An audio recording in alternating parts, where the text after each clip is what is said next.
Don't marry him, marry me. Grow old with me. Die with me. Wear a battered cardigan on the beach in Bournemouth. Marry me. I don't even know you. Yes, you do. I couldn't feel what I feel for you unless you felt it too. Anna, we're in love. It's not our fault. Stop wasting his time. I haven't seen you in a year. Yes, you have. Only because you stalked me outside my studio. This is Theater Talk. I'm Susan Haskins. Here with me to introduce our illustrious guest is my co-host, Michael Riedel of the New York Post. Closer is a terrific new Broadway play. Tough, brutal, fierce, everything I like in the world, Susan. It's about four people who betray each other in and out of bed, and it was written by Patrick Marber, also very well directed by Mr. Marber, and he is our guest tonight on Theater Talk. Patrick, welcome. Thank you. Patrick, for people who have not seen the play yet, can you just tell us, from the playwright's perspective, what it's about? Well, I think it's a play about love and sex and loneliness and the need we all have to find a soulmate and be happy. It's about the pursuit of happiness, I think. And that pursuit can be a brutal business. And just sketching the plot a little bit for us, we have four characters, all in their 20s or 30s. One character in her 20s, two in their 30s, and one in his 40s. Mm-hmm. So a variety of ages. Mm-hmm. And they're strangers at the beginning of the play. None of them know each other.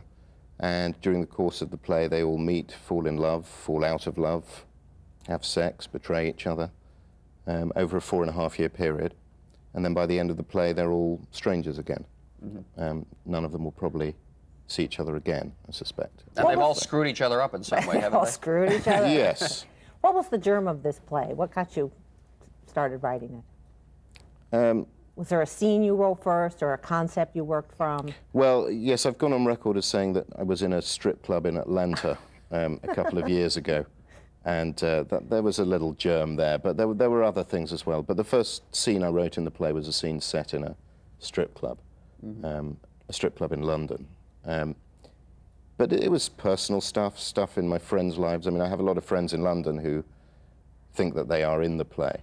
And are they? Do you draw from... Well, of course, but not specifically. The characters in the play are maybe 4 or 5 different people who I know, all kind of welded together in some strange way. God, you run with a nasty crowd. No, they're charming. They're delightful. So these are young people in the 90s. They're just all totally selfish. Well, I don't think they're selfish, you see. I think that love sometimes makes us selfish. The play takes a view of love as not necessarily being an emotion that brings out the best in people. Of course, in many respects, it does bring out the best in people. This we know, but why bother to write a play celebrating love? That's been done. So this is I think it's a romantic play on some level. It is a very romantic play because people are dealing with a love that's very remote and philosophical and not being fulfilled. Ideally, I would like the audience to think of the play as romantic and anti-romantic simultaneously. And so, for me, it's a play about love, but people who don't like the play say it's a play about manipulation, and people who like the play say it's an honest and truthful and accurate. Now, wait a minute. I like the play, and I think it's about manipulation and savagery and brutality, but that may speak about me more than it does about the play. I'm afraid it does, yeah. It's also, we should say, and I think it's a comedy too, line by line. It is the funniest play on Broadway right now. Thank you. Well, yes, I think it's a comedy, but I think it's a romantic comedy that goes horribly wrong. And it goes into some dark areas, but its spirit is comedic, ultimately. It's a comedy of manners. You didn't start out as a playwright, though. You started out, I believe, as a stand-up comedian. That's right. I did 4 years of stand-up comedy. How did you get into playwriting? Well, I wasn't very good at stand-up comedy, as you can imagine from my general demeanor. A laugh a minute over there. I did stand-up for 4 years, and then I did some TV and radio comedy. And I had an idea for a play, and I sat down and wrote it. And the play, the first one was Dealer's Choice. Yes. And you and I discussed this for an interview I did with you in the Post, that when you got out of college, you were a gambling man. Yes, I was. And Dealer's Choice came out of your... Poker playing experiences, yeah. Were you a gambling addict? I mean, were you completely crazy when you went to the tables? Oh, yes. Insane. Really? And now I'm sort of under control with it, but it wouldn't take a lot to drive me over the edge again, you know. A Broadway flop, my girlfriend leaving me, the dog dying. That's it. How about lunch with Ben Brantley, the chief drama critic of the New York Times? That would be an enjoyable and interesting experience. Well, let's talk about that a little bit. This play has been well received by many critics, certainly in London, and by a lot of critics here. It did, however, get, I thought, rather surprisingly negative review from Ben Brantley in the Times. First of all, just as a young playwright on Broadway, what was your reaction to reading that review in the New York Times? Well, I think, obviously, I wasn't jumping up and down with pleasure, but nor was I devastated. You see, in London, there are maybe 10 critics who count, and a play is judged a success or failure dependent on a sort of mean average from those critics. So it's very hard as a London-based writer to get your head around the idea that this review is some kind of monolith. I also think it's disrespectful to every other critic. That's a good point. To perceive the New York Times as a monolith, and they are but pygmies chipping away at it. So I don't have. True, but well, I don't think it is true. But I don't. So I don't have that perception of it. Of course, one is powerfully aware that it's an important review, but box office went up and up the day after the review came out, and we all know that a good review in the Times doesn't necessarily sell tickets. I mean, of course, it doesn't do you any favors to have a bad review, but it wasn't a review that made me angry. It was just, oh well, you know, and he's entitled to his opinion, and that's the deal, and that's fair enough. The thing that was curious for me about it was the only review that had any quibble whatsoever with the acting, whereas every other review, and I've read maybe 25 or 30 reviews, not that I'm obsessed, have all praised the acting to the skies. So that was the only anomaly in it. We should say the actors are Natasha Richardson, Yes. Anna Friel, Rupert Graves, and Karen Hines. Karen Hines, Yes. all giving terrific performances. No, wonderful. Yeah. All brought over here from London. Well, Natasha lives in New York. Right. Yes. Right. There's a scene in the play that's much talked about, the internet scene, where the Rupert Graves character is on the website and talking to the doctor. They're communicating in the net. Oh, in and the doctor chat room. in the chat room, right? And the doctor thinks Rupert Graves is a woman, and he Yes. pretends to be a woman. And he comes on to him and he arranges a meeting. It's a really frank, brutal, very funny scene. How did that scene come about? Just as a writer, what was going on in your mind when you put that scene together? Well, the play is much concerned with deception and lying and the comedy of lying and the awfulness of truthfulness in many respects. And this seemed to me a perfect place to explore the art of lying in a comedic way. And it just kind of amused me. And I'm not actually on the internet myself. People find this hard to believe. Oh, really? I'm a complete technophobe. So I went to an internet cafe and cruised a few chat rooms and affected to be a lesbian lady called Patricia, and did quite well. And I thought, you know, you can do this. You can get away with this. You can fool people all of the time on the internet. Yeah, and it's kind of fun, innocent, harmless fun. But in the play, the ramifications of that event are quite specific and big. But it's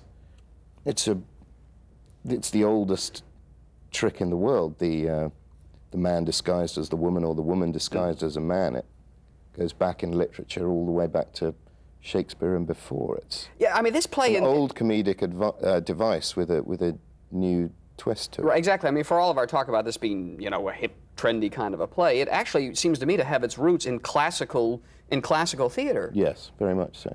I think the condition of the play and what the play is saying about the nature of love and life in general could have been said in the 17th century, and indeed was. I'm afraid you're right. Nothing's changed. has it? Absolutely, and that pleases me greatly. It was as bad then as it is now, or as complicated then as it is. And people were horrible to each other back then, and they are now. And as you said, you do have this wonderful device that the real trouble in your play comes every time they tell the truth. That's certainly a problematic area. Yes. Yes. But I think where I differ from most perceivers of the play is that I think this is a play about four nice people who behave badly, rather than a play about for horrible people who behave badly. I think I love my characters, and I would be very happy to spend time with all of them. I think they're charming and delightful and vulnerable, and they go through hell in this play, but that's my fault, not theirs. Would you want to be in love with any of them? He is in love with them. I'm in love with all of them. There's a lot of talk now about young Irish writers, young British writers, a flowering of talent over in London.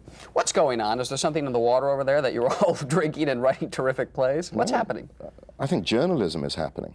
I think that journalism is saying there's this group of people, and therefore there is this group of people. We're always having to spot trends, you know, to come up with these articles. Absolutely, but you create trends as well. Because having spent a couple of months here in New York, I've seen some wonderful theatre by young or youngish writers, and I could just as easily were I a journalist, write a piece about the boom in New York theatre. I could talk about Wit and Sideman and This Is Our Youth and Killer Joe. These are fantastic plays. All off Broadway, though, and you guys, you British writers, Sideman's on Broadway. Oh, Sideman is, but you guys are all on Broadway. For some reason, producers here don't want to take the risk on these American playwrights on Broadway. But we're on Broadway because we've come from London, and we have to go on Broadway to do the productions as we want them. If we want to get British actors over, we have to put them on Broadway. Dealer's Choice was done off Broadway. Maybe Closer will get done off Broadway one day. A few minutes left, Patrick. You have said that one of your biggest influence, and he seems to influence a lot of particularly young British writers now, they all keep telling me this, is David Mamet, early David Mamet. What was it about Mamet that you latched onto? Early and late Mamet. Really?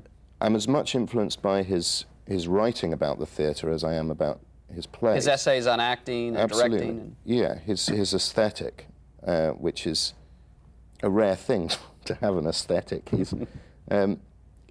It's the rigor and the discipline of it and the simplicity, to find the poetry in the ugliness of urban living. I don't know, but I'm as much influenced by Arthur Miller or Pinter or Shakespeare or as anyone, but my style at the moment has clearly come from Mamet. Kind of brutality, too, if you don't mind well, using that word. I dispute this brutal. That's a word that is going to hang on Closer forever. Brutal. That's what we always put on that play. Well, I can think of worse words to hang on it. Where are you going next? I mean, what do you've done the sort of romantic comedy gone wrong now. What plays are rattling around your head now? What are you thinking about doing next? I want to write a comedy. A real out and out, knock down, drag out, run for your trousers kind of farce? Well, some not necessarily running for your trousers, but yeah, a big urban comedy. But you did comedy on TV. Yes. Yeah, so that's your world. Yeah, but I like the sound of laughter in a theatre. I enjoy that. And I've got an idea for a comedy, and I'm going to go back to London and start writing it. How about movies? We talk over here about playwrights, when they have some success here, they immediately get snapped up by Hollywood. Surely you must be fielding offers. Could you see yourself living out there in Malibu and abandoning the theater forever for the riches of Final Analysis and movies like that? Could you see me out there in Malibu? Why not? I could imagine it, but I'm very happy with my little life in London. It suits me. And you're happy in the theater, too? Very much so, yeah. Yeah. All right. The play is Closer. I loved it. Susan, from her more mature perspective, shall we say, no, was a little cool to it. No, I liked it very much, but I found it disturbing, which is a compliment. Thank you. Yeah. It's a terrific play. Pay no attention to Ben Brantley. The man doesn't know what he is talking about. Closer is at the Music Box Theater, written and directed by Patrick Marber. Terrific young playwright. Thanks a lot for being our guest tonight. Pleasure. Thank you. Sing a gay slave song. Sing to your pharaoh! Our viewers contact us and they say, you should have more performers. And then they say, you should have more women. So it's payback time. Michael, introduce the guests. We're already having a good time, as you can see, and who would not be having a good time with our two terrific guests? Julie Halston is a wonderful actress and stand-up comedian, and Lea DeLaria is a wonderful actress and stand-up comedian, too. And they are the both... comics are here. That's right. And they are both now starring in Paul Rudnick's play, The Most Fabulous Story Ever Told, at the Minetta Lane Theater. Julie, you are playing a disabled. Lesbian rabbi, give me your money. And Lea, you are playing. I'm just playing a lesbian. It's a stretch. Now the show. I went out and did a lot of research, though. I'm sure, yes. Did you hang out with her to? And we heard about it. Oh, you did. Talk about theater dish. It's off Broadway. We're all in the same dressing room. A den of lesbians back there, right? Oh, No, please, I'm the only one. No. There's also Peg Healy. Oh, who Peg plays Healy, the yes, stage yes, yes. manager, who is an open lesbian. And, as opposed Whatever to a that, lesbian. whatever that means. But it's actually it's a lot of fun, and there is a lot of Spice Girl power going on back there. Oh yeah, we do have that. do have a lot that. of girl power in this There's show. a lot of girl power. Now, we do have to say, unfortunately, that the show has announced that it's going to be closing in a couple of weeks. You guys just went into it, and there was a lot of big announcement. I mean, you're two well-known people in the theater world coming into the show, and all of a sudden, boom, guess what? Welcome aboard, I and guess so we're on. losers.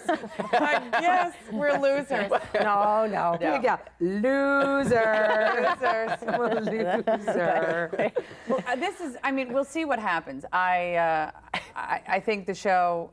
You know, people who have seen the show absolutely adore the show. It's a beautifully written show. We all know Paul Rudnick is one of the great wits of our time, and everyone loves this show. Now, this, of course, is your second experience with a show that you've gone in and gotten a lot of attention, and is closing. You were on the town, and you could have gotten better reviews and a better publicity campaign, and yet it was on your shoulders, and you couldn't save that one. What happened? With On the Town, it was in the wrong theater. Yeah, That's what I think. I think that the theater was too big for it. Or maybe it is me. Maybe it's me. I don't.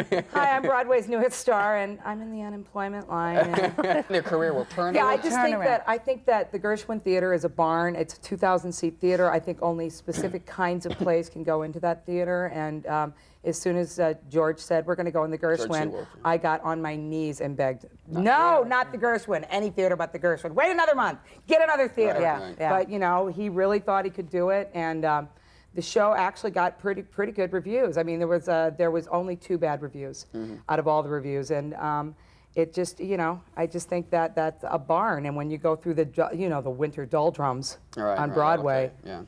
Yeah. it'll kill it. It'll kill it. Well, maybe the problem now for The Most Fabulous Story Ever Told, as we were talking about earlier, is that there's so many plays out there, off-Broadway plays and big plays on Broadway. Yes. There's a lot of product, as they say, and this is also gearing up toward Tony time. There's a big emphasis on Broadway. People are trying to rush to see Broadway shows and whatnot.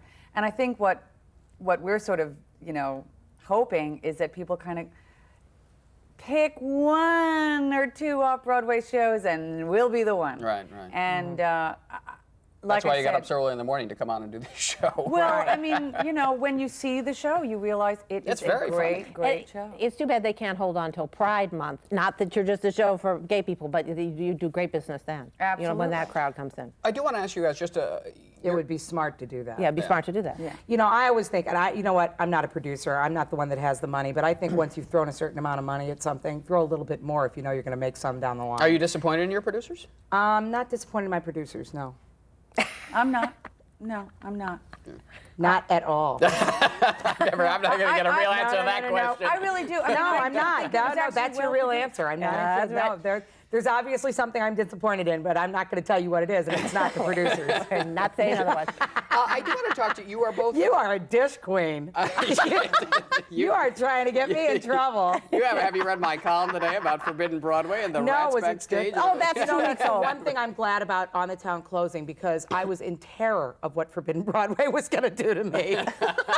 A fat chick singing "I Can Cook Too." Right. I knew they were going to wheel me out in a hand cart, 3,000 pounds, singing "You think I can cook? Well, I can eat too." I was in just terror of it. I'm telling you, if only Forbidden Broadway had that skit there, because it's looking a little ragged. It's not very funny. They need to. Okay. I do want to be serious for a moment here. I want to ask you about All right, be serious. performing in this play. You are both stand-up comedians. Do you? I guess you would. You bring your own sense of humor to characters that Paul Rudnick has already set, or are you careful? Do you hold back and really listen to your director and do what he tells you to do? Or are your personality such that you just can't, you remake the character in your own way? Well, I think if you're going to cast Lea DeLaria or Julie Halston in a play, I think you understand that they will bring a certain amount of what they do to it, to an extent. What's very important, I think, for comics to understand, you know, when they go into plays, is the play is the thing. The play is the thing. It's not about your act. It's not about even your character necessarily. The drive of the show has to be to tell the story. However, if you put in someone like Lea DeLaria, who has a very well-known persona, or Julie Halston, who has a known persona, that they're going to bring a little bit of what they do to that. And I think Chris Ashley, our wonderful director, understood that completely. And I think that actually adds to it. And I disagree, but that's. Well, tell us why. But I mean, for me, first of all, the part was written for me, so that's a little. I have it a little different. Oh, Paul Rudnick wrote the. The part was written for me, so there was a little bit of my personality already. Kind of, you know, he was taking me into consideration when he wrote it.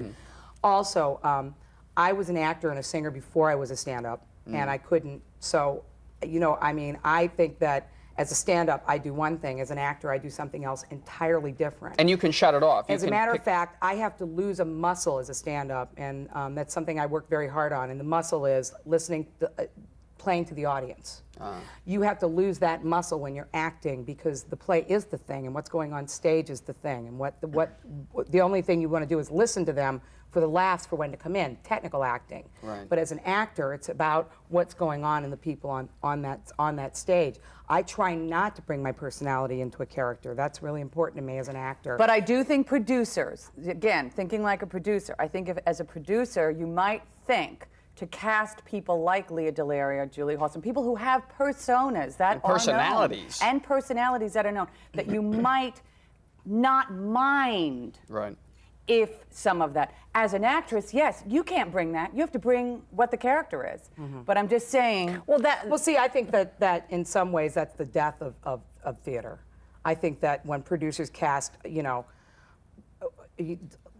I'm just off the top of my head. Keep going, baby. The killer nanny as Rizzo in Grease, because you know, because while she gets a lot of press and she'll put butts in the seats, it might be the death of theater. I really think that, you know. I mean, I think one of the reasons I was such a hit as Hildy was that no one in their right mind Would think of you in thought that the quote-unquote big dyke Lea DeLaria could go on stage and do what I did. But I can do it, and there was a director out there that said, wow, she can do it. Genius casting. Let her go for it.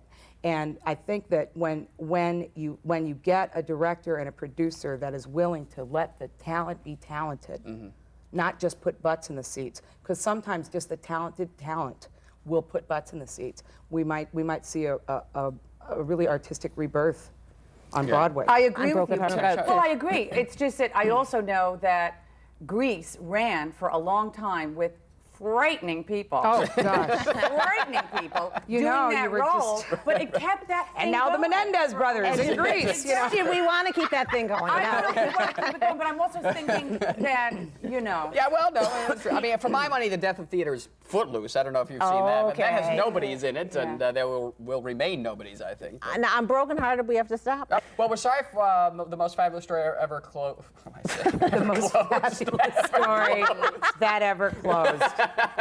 There you go. And that's the title of it. Keep that. You should keep that. The most fabulous story ever told is closing at the Minetta Lane, but in the couple of weeks left, we urge you to go down to see these two very funny ladies. Lea Maybe DeLaria. Rosie and Theater Talk will We'll turn do it it. around. Rosie Yeah. and Reba. That's Theater what Dish might turn it around. Theater Dish. Right, that's true. Julie Halston, it's always a pleasure to see you. Lea DeLaria, it's very nice to meet you. Thank you. Thank Glad you for to be being our here. guests.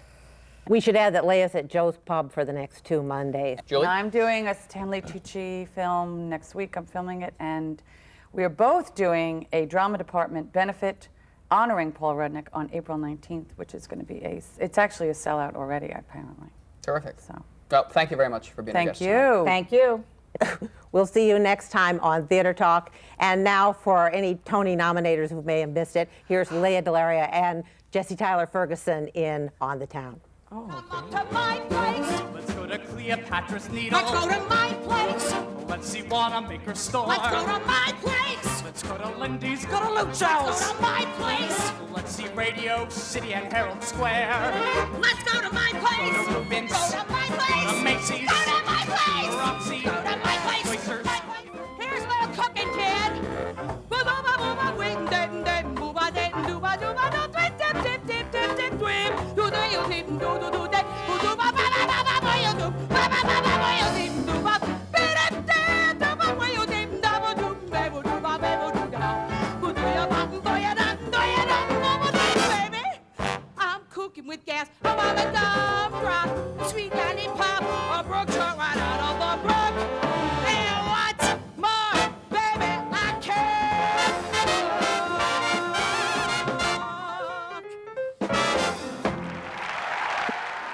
Theater Talk is made possible in part by the Friedrich Loewe Foundation, the Harburg Foundation, and public funds from the New York State Council on the Arts, a state agency.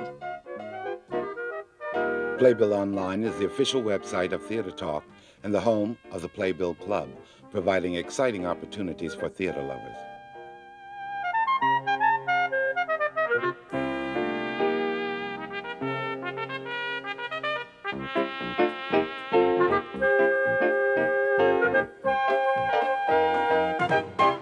We welcome your questions or comments for Theater Talk.